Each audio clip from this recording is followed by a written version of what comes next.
Good afternoon, everybody, and welcome back to another brilliant Sheffield DM Lunch and Learn. Thank you for joining us this afternoon. I hope you're all comfortable and sat down. If you're new to Sheffield DM, every 2 weeks at a Thursday lunchtime, we host talks from amazing marketers across the whole spectrum of digital marketing. It's been a fabulous bunch of events so far this year, and today's sure to be no different. If you haven't been before, I'm your host, Giorgio Casella, and I am Head of Marketing at Evoluted, who sponsor Sheffield DM. Now, this week, we are joined by John Jackson, who is a veteran of Sheffield DM, who we've hosted way back at our third ever event a few years back now. John is Head of Performance Marketing at Vivid Creative. And fair warning to everybody watching, he has been known to throw a few expletives into his talks. So if the kids are lurking nearby, now's the time to usher them off into another room. Give you a couple of seconds to do that. So, hello, John. Hi, Giorgio. What a lovely introduction. Thank you. I mean, I sound like a sort of swearing lunatic, but to be fair, that's probably about right, to be honest. Only the best for you. After a few years in marketing, it happens to the best of us, right? Oh, don't tell me about it. But yeah. So yeah, it's fabulous to have you here, yeah. So, John, I'm not going to talk for too long. I'm going to let you get straight into it because I know you've got a great presentation prepared for everybody today. For everyone who's watching, as usual, if you have any questions to ask, you can pop them into the live chat. Make sure to subscribe to the Evoluted channel here on YouTube if you're watching, so you'll be notified of any future live streams. And if you can't stay around for the full event, this will be available as a recording afterwards. So even more of a reason to click subscribe. So, John, I'm going to bring your presentation up and over to you. Fantastic. So thank you, everyone, for making the time to come here. What I'm going to be talking about today is just the fact that data has become sort of incredibly important in all of our day-to-day lives, certainly from a marketing standpoint. But I think it isn't everything, and marketers should make more time to actually trust their own gut. But, you know, why the hell should you even care at all about what I think? So, who am I?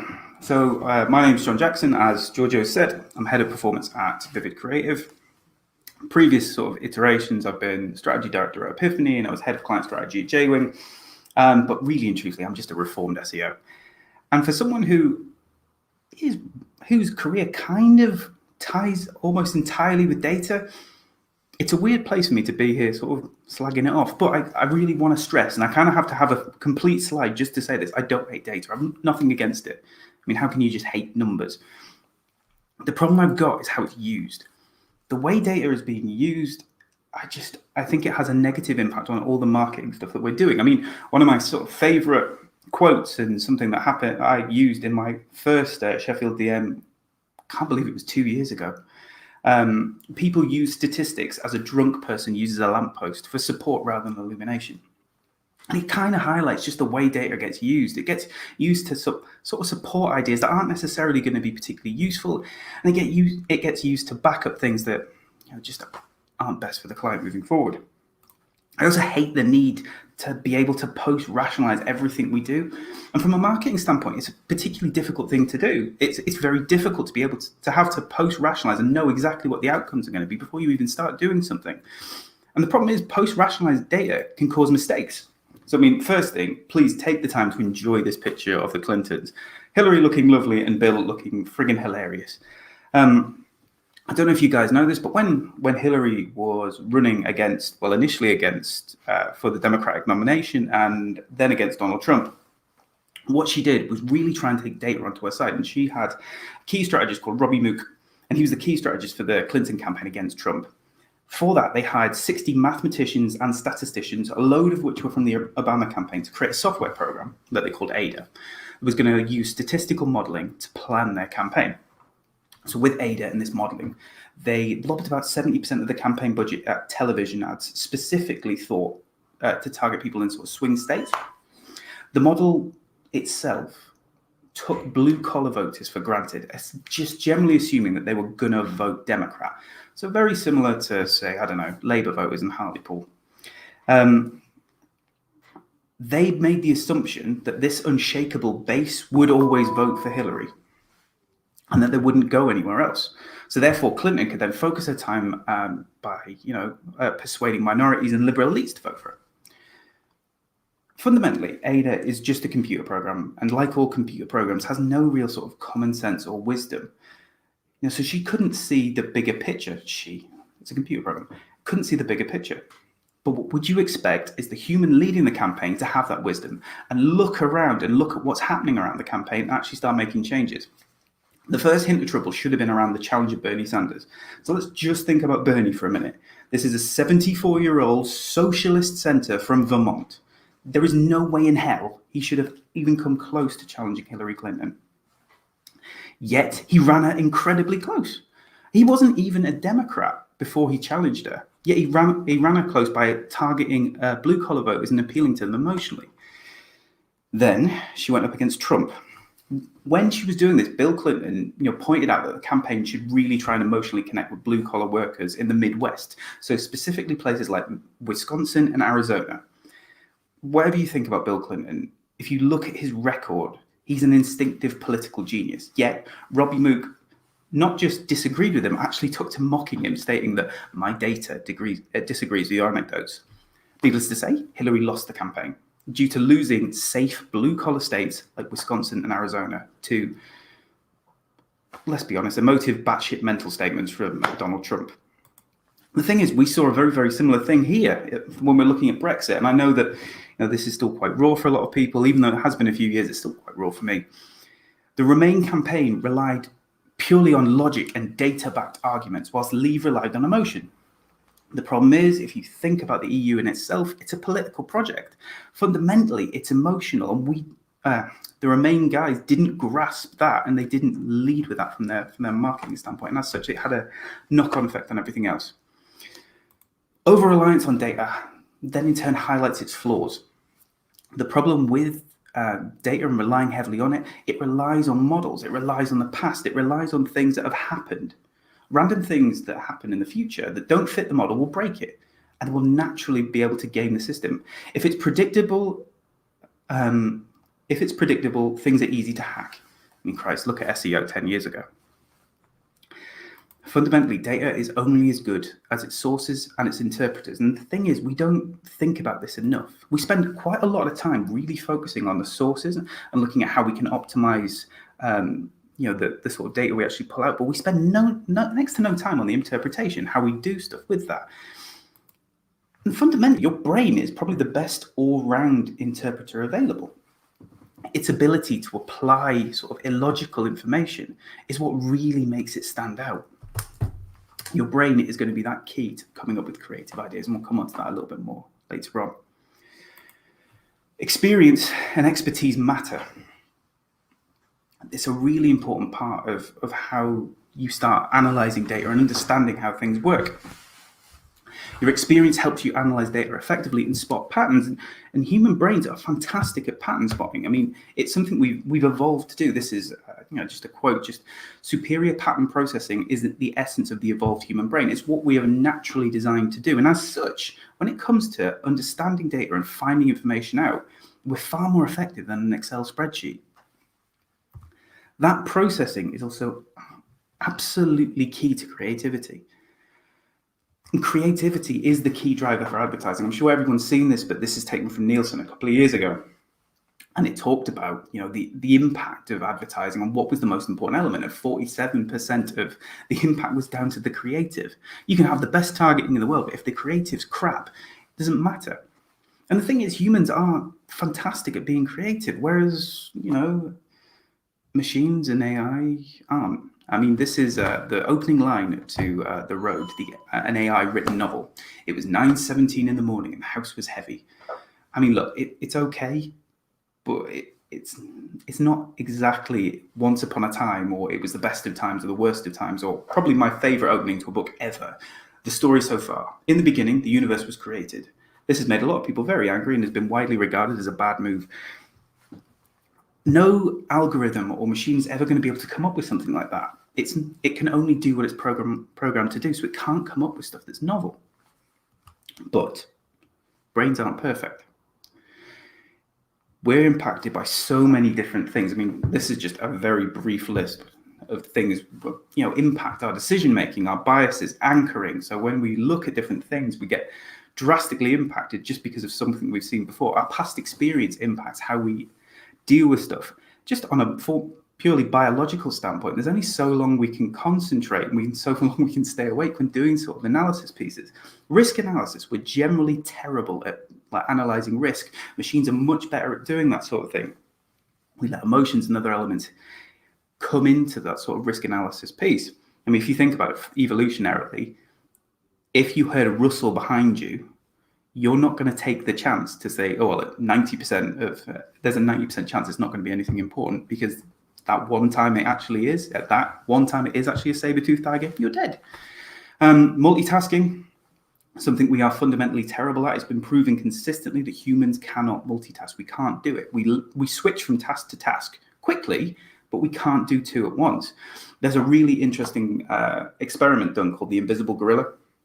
So a gentleman called Daniel Simons did it. Basically, they had a group of people who were really focusing on passing a ball between themselves. And they were focusing so much they didn't notice a gorilla walk literally through the passing screen. So they were throwing the ball and a gorilla walked through and no one seemed to notice it. It's been done by a few different people since. I think Darren Brown's done a little bit on it. But they've actually taken it to the next level where they've done it for sound as well, where you focus in on women speaking in sort of a party and you miss this bloke in the background going, I'm a gorilla, I'm a gorilla. It's fantastic. Have a look at some of those research pieces. It's a great thing to just flick through. There's also things like halo effect, confirmation bias. There's so many things that impact us. And it's important to remember that when we're starting to do analysis or understand things. I mean, the Dunning-Kruger effect is something that I think gets talked about quite a lot. And I don't know about anyone else here, but certainly from my career as an SEO, that's kind of how my career went. Maybe it took a little bit longer to get to that sort of confidence level, but basically within about 1 or 2 years, I was very confident. I thought I knew SEO quite well. And then as time's gone on, I realized I know absolutely F all. Fundamentally, you can see that. And the Dunning-Kruger effect is more about our own perception of how confident we are with different things. The more expert we get, the better we are with our sort of confidence levels. Fundamentally, it comes down to that sort of classic SEO quote of "it depends." So we need to balance out these weaknesses by using data and post-rationalization. We need better balance between data and experience. I like to think of it in this way. So you basically have your data plus experience, which leads to insight, which then leads to creativity. So your data needs to be multiple refined data points. You then use your experience. If you've been there before, what have you seen? What patterns can you notice? Adding those together actually creates an insight. But then you have to double check that insight. Is it relevant? Does it matter? Does it fit in with the wider world? You may have a fantastic insight piece, but actually when you step back and look at the wider market, there may be a number of other things that make it completely irrelevant. And then creativity is like, how do you make people care about that insight? What's the point of it? Is there anything you should be doing with it? So then Smart Ass, how do we actually get on with doing this? So something I wanted to do is actually come up with a few pointers that you guys could take into your sort of day-to-day and impact you guys moving forward in terms of trying to find a better balance between data and and your brain. So something I do see quite a lot, you'll get people who they sell watches, but they will also then do some research and they know that their audience also likes whiskey. In this case, specifically Japanese whiskey. They'll then look and see if the search volume is particularly good for whiskey related guides, and then it'll be, let's do a whiskey guide on our blog. No, please God, don't do this. If you genuinely think about it, think about how you guys use the internet. How many times have you gone on to brands you like's blog and actually read information like that? If you are interested in learning about whiskey, you will go to a whiskey website. You're not going to be particularly interested in it on a watch website. If you are interested in learning about health and exercise, you're not going to do that by just looking on. Even if you think of things like Decathlon, for example, they have lovely blogs talking about health and fitness and wellness, but let's be quite frank with you, no one bloody reads them. If you want to do that, you'll go to Men's Health, you'll go and find it somewhere else. Just because the data supports it doesn't mean it's a good idea. Use your brain, think about what else is going on, and potentially build something that's useful and relevant to your audience. Think about what you know about your audience and utilize that effectively. Or use another medium. Say, for example, if you have a watch and they like whiskey, get them paired up. If you've got a lot of money, get Robert Downey Jr. to wear your watch and drink your whiskey in an advert and push it forward. I mean, think about it from my perspective. I think about Suntory and I think about Lost in Translation. So if you think of the film Lost in Translation, as an RT media studies wanker, I liked both the film and like to think of myself as a whiskey connoisseur. So as such, I quite like seeing the juxtaposition of the two. And as such, I will therefore seek out things like Suntory whiskey and buy it, even though I know I'm more of a sort of a Highland and Speyside kind of guy. You can also start thinking about, your product photography as well. So if you know that your audience who are, like watches, all right, okay, we also know they like whiskey. We'll start thinking about the shots you use. Look at them on Instagram. Look at how you can start tying things together. It doesn't have to be a content piece. That insight can be used elsewhere. Just use your head. It also then ties into things like your sort of keyword research and the keyword targeting you do. You have to think about this from a client perspective. You may have a short tail keyword, might have 1,000 searches per month, and you're ranking in second, you're getting 180 visits off that. Versus sort of focusing on a long tail keyword that might have less than 10 searches per month, and you're ranking in second, you might get 1 or 2 visits. You have to consider your product and your brand and think about which one is going to be most viable. You might have 180 visits, but if no one converts with that, who cares? What's the point in trying to go after that? Whereas if you might have a long tail keyword with minimal searches, it might not even appear in Keyword Planner, but you've spoken to your client, you've spoken to your sales team, you've spoken to the client services team at your client, and they know that people are asking for these particular things. They know it's one of the first things that people ask for when people come to the website. They ask a particular problem or they ask for a particular product. You have to think about where you need to focus your budget and where you need to focus your approach. Search volume doesn't always matter. That data from search volume doesn't matter, but specificity does. Think about how you're engaging with that. Think about your data sources and think about who you're going to be talking to get that data. You need to understand what's best for your client and your campaign. Use your gut, but think of it as another data point. So this is by a gentleman called Gary Klein. So he did a lot of work with Daniel Kahneman, just talking about intuition and how all that sort of works together. And his core point was to not to completely rely on your gut, but think of it as another data point. You don't necessarily have to go with it completely, but don't ignore it. If your gut's telling you something, if you're looking at all the data and your gut's telling you something's wrong, think of it as if it was another data point or as another line in that Excel spreadsheet that doesn't match up with everything else. You wouldn't just completely ignore it. You dig in to try and understand what that problem was. So think about that when you're looking at stuff. And it's also important to know when to trust your intuition. So this is paraphrasing Daniel Kahneman, who did it in a much better way, to be honest. If you get a chance to read any of his books, seriously do it. There's some fantastic stuff from a psychology and behavioral economics standpoint. But he says, there are specific situations where you know when you can trust your intuition. And these are 3 key situations. So you need to have some regularity in what you're doing. It can't just be like a random event, because your intuition with a random event you've had no experience, no knowledge of beforehand, so as such you can't trust it. But if it's something that happens quite regularly, if it's something you see as a pattern, it's something you deal with quite a lot of, you're likely to be quite good at understanding it and knowing what to do. A lot of practice, experience matters. Experience has a knock-on effect on everything else you do. When you're looking at your analysis pieces, when you're understanding what changes need to be made, practice has a knock-on effect on exactly how effective your suggestions are going to be. And 3, feedback. You need to know that once you've made a suggestion, you need to be able to see how it plays out. You need to be able to look and see how effective that suggestion has been over time. Otherwise, you have no way of understanding and making changes to stuff. This is why you would probably take the opinion of someone who's been doing SEO for 15 years over someone who's been doing it for 5 years. That extra time, that extra practice is likely to have a positive impact on how they think about things. And that kind of comes into this next one. If you know something's going to work, just do it.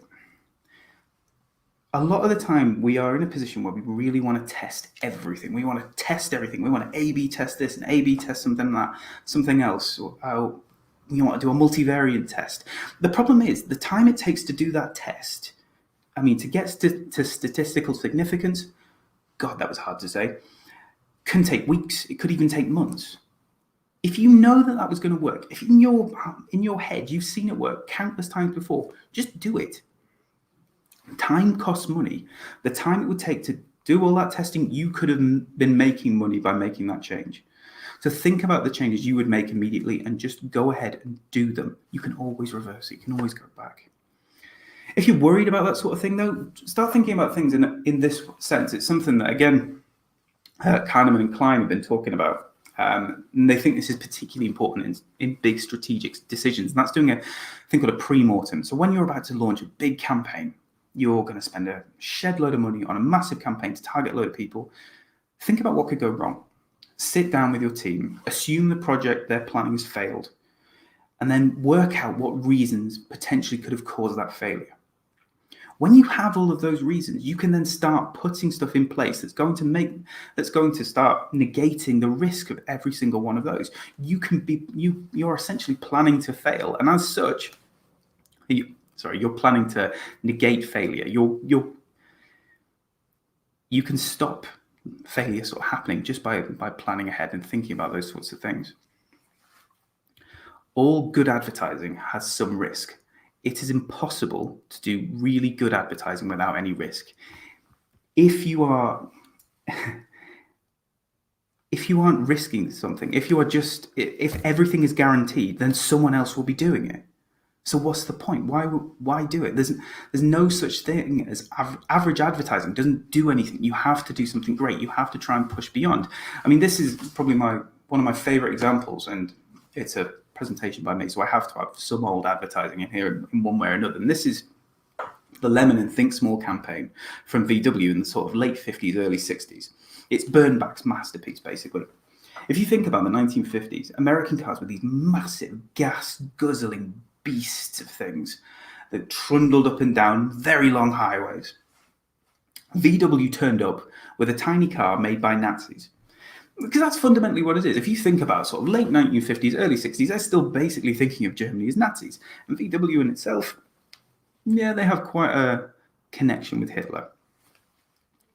When they came to America, they went right up against convention and pushed a product that the market didn't even know it wanted.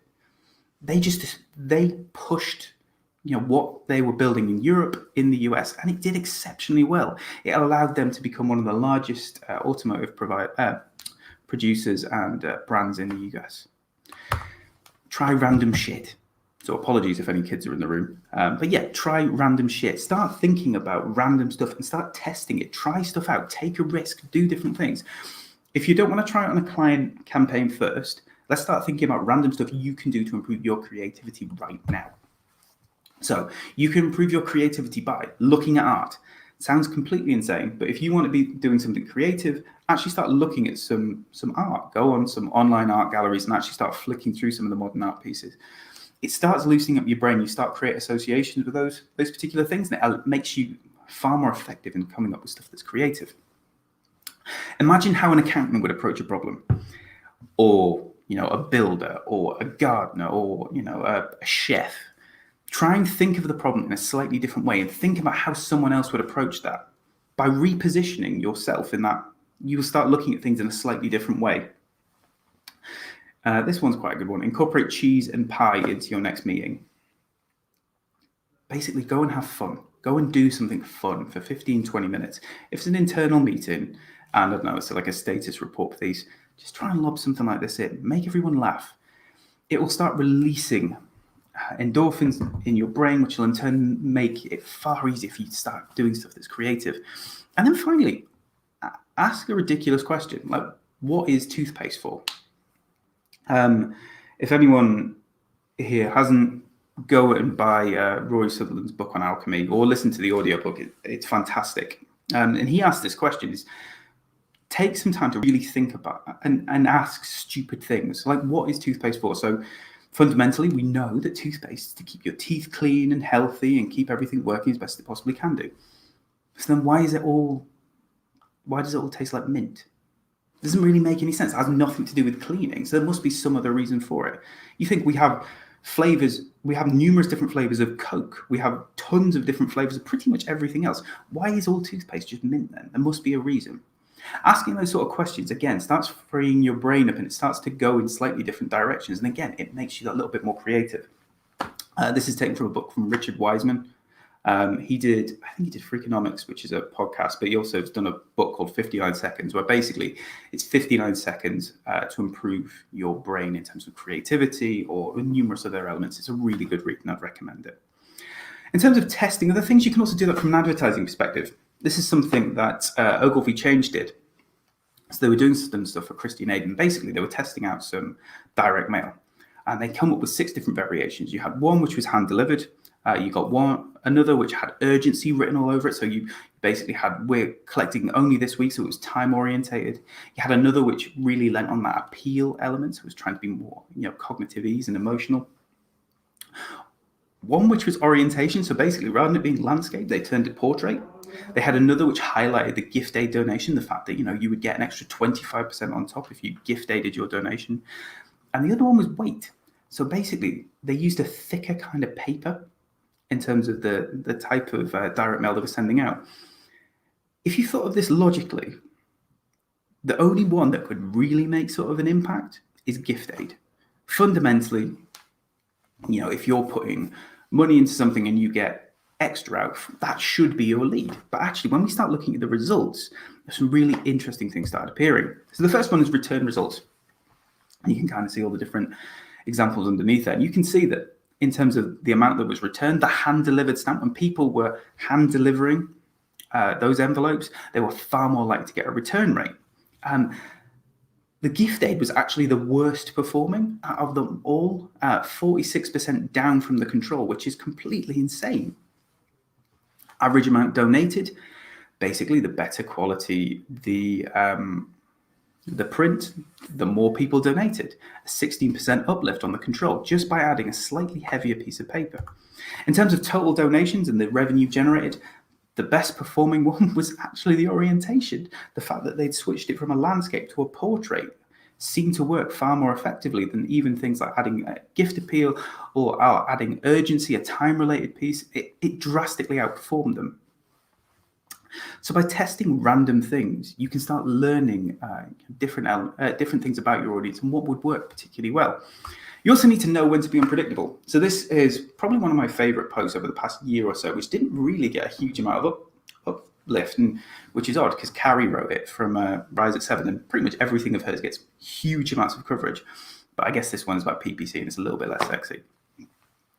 When you think about, she talked about using PPC in a different way. So actually being creative with what you do. And one of the best ones that they did was Snickers. You're hungry. Basically what they were doing is they were looking for misspelled words and they were bidding on it from a PPC point of view. Snickers aren't going to get any direct value from this, but it will drastically build awareness. It ties in with a broader marketing campaign and it just lights something in the back of your head that recognizes that tagline, and you'll respond to that later on. Because right now I'm pretty sure everyone is thinking about their lunch and thinking about potentially nipping out of Tesco and picking up Snickers now. So, in summary, data is only as good as its sources and its interpreters. You have to get both right. Trust your gut. If you've been doing this for a few years, trust your gut, trust your instincts, but be aware of be aware of your issues. Use data, but remember to take risks where you can. And remember that data can only get you so far. Creativity is key. And again, data plus experience leads to insight, which leads to creativity. And that's the closest I think pretty much any of us is actually going to get to actually producing magic. And then I had to have Hogwarts in the background, surely. Thanks. Amazing. Thank you, John. Some really, really insightful points in there, particularly around making sure not to fall into the typical fallacy with your data of forgetting to actually apply a narrative to it. Coming from a background in working with academics, I saw that far too often. And translating that into marketing, making sure you can tell that story, that you can actually put some reality to what data is telling you is really, really important. Absolutely. For the chat, if you do have any questions, now's the time to answer them. Hammer away. I'm sure John's more than happy to answer any queries you've got based on what he's just spoke about. I know that I should have probably prepared myself and had some gorillas to walk in the background or maybe pop up in the corners of the stream, see if people are paying attention, keep them alert.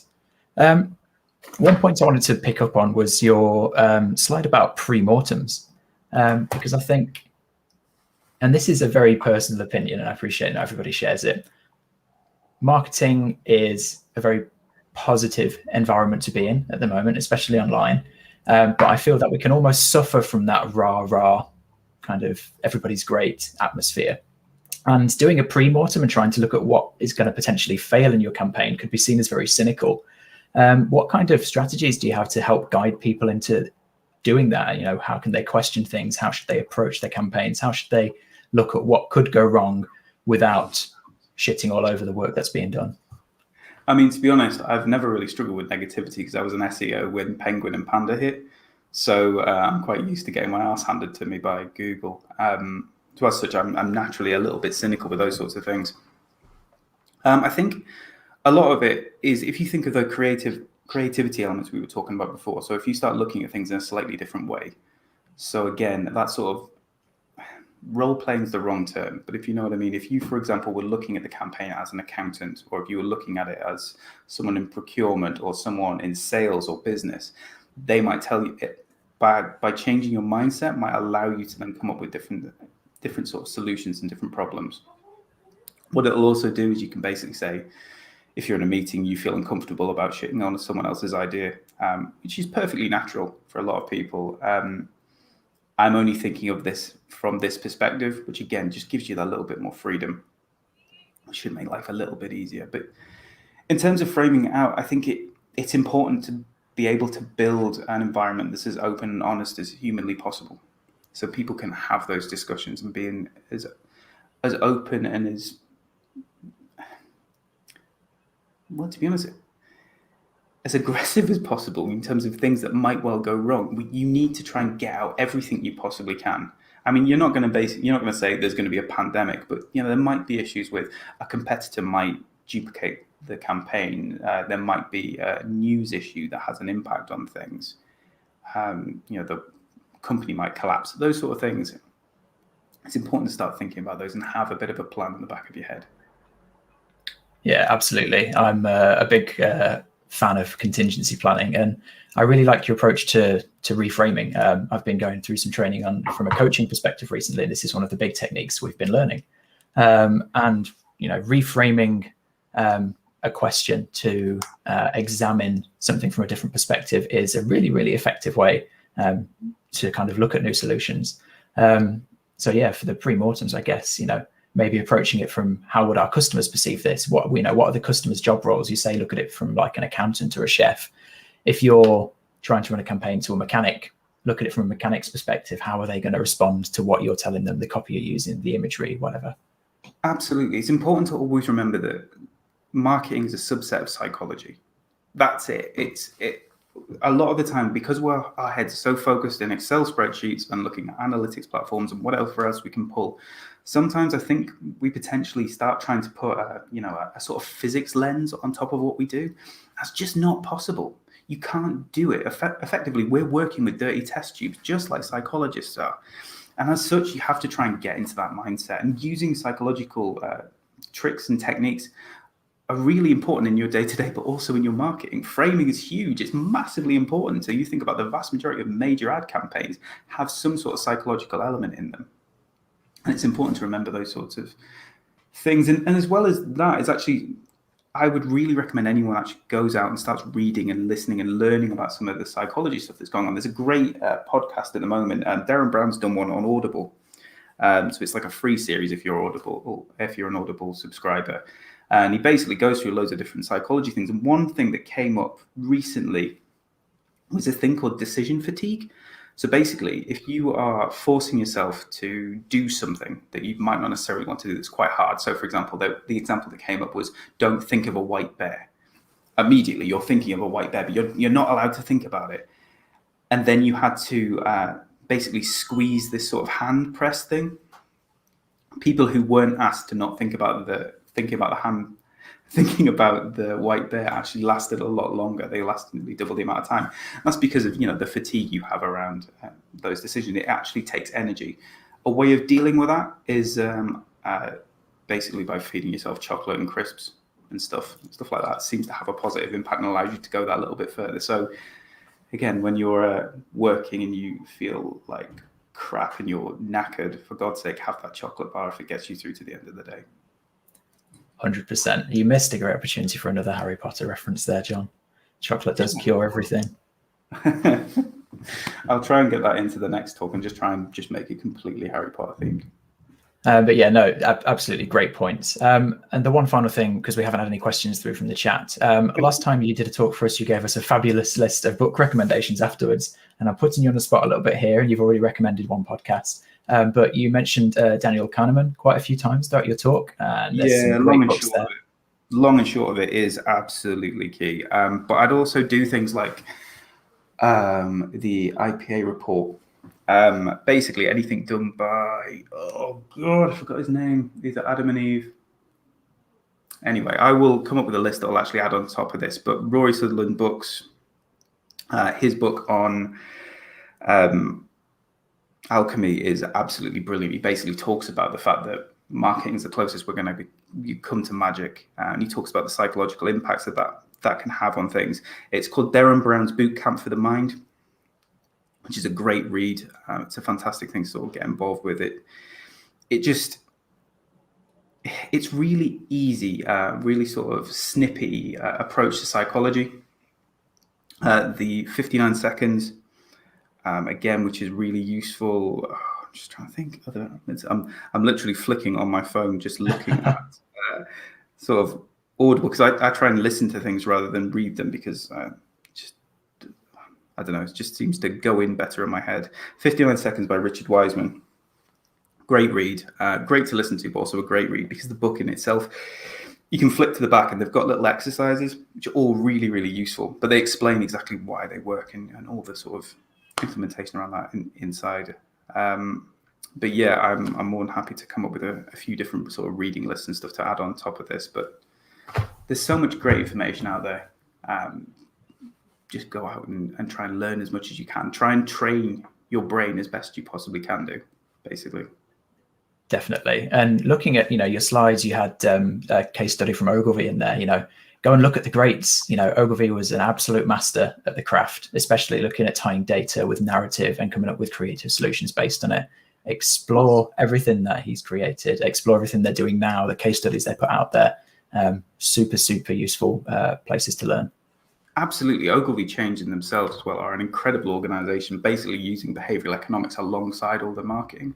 So using things like nudges and using a lot of psychological principles to start applying different marketing changes. Are really interesting. They do tons of stuff. They do a thing called Nudge Stock once a year as well, which I think they're doing again this year, and it's all completely online. I think it's free. Which is basically just behavioral change summit. It's really interesting. I'd really recommend anyone signing up to it. Amazing. There you go. Plenty to read, listen to, events to go to, loads of stuff to check out. And if John does send anything through afterwards, I'll make sure to share it with everybody on Twitter at the bottom in the description of this video when we update it and put it live on the channel as well. So yeah, amazing stuff. Brilliant. We are getting to the end of the session now. I'm running out of time. Everybody's lunch hour is going to be coming to an end. So John, huge thank you to you for today. And to everybody on YouTube and LinkedIn who has sat and joined in and watched today. Without our fabulous audience, it wouldn't really be Sheffield DM. We've got a couple more events coming up in this format. And then unfortunately, we are coming to an end with our Lunch and Learns. As the world starts to open up again, we are looking forwards to being able to put an in-person event on with Sheffield DM. So more to come in the future on that. In 2 weeks' time, we're going to be joined by Luke Northbrook from Impression. It's going to be a really exciting session because Luke's going to be taking us through some tips and tricks on search and shopping campaigns, especially when your stock and your shipping processes become a little bit of a nightmare. So something really good to tune into and prepare for Black Friday this year. Finally, if you've enjoyed Sheffield DM, hit that thumbs up button on the video. If you're watching on LinkedIn, give us a like to let us know that you've actually seen it in the newsfeed. It's really useful to help us understand whether that algorithm's playing ball for us. And please do go and follow us on Twitter at Sheffield DM, or join the mailing list at sheffielddm.co.uk, where you will be notified about all of our awesome future events, and especially when we get back to the pub, so I can buy you all a drink to say thank you for tuning in for the last year. So yeah, that's it from us. thank you so much, and we will see you next time. Sorry, Phil, you don't want us to stop. We'll try and keep going. We'll see what happens. Maybe we can live stream the in-person events as well so that everybody can tune in. But yeah, thanks, John. It's been a pleasure, and I'm sure we'll see you soon.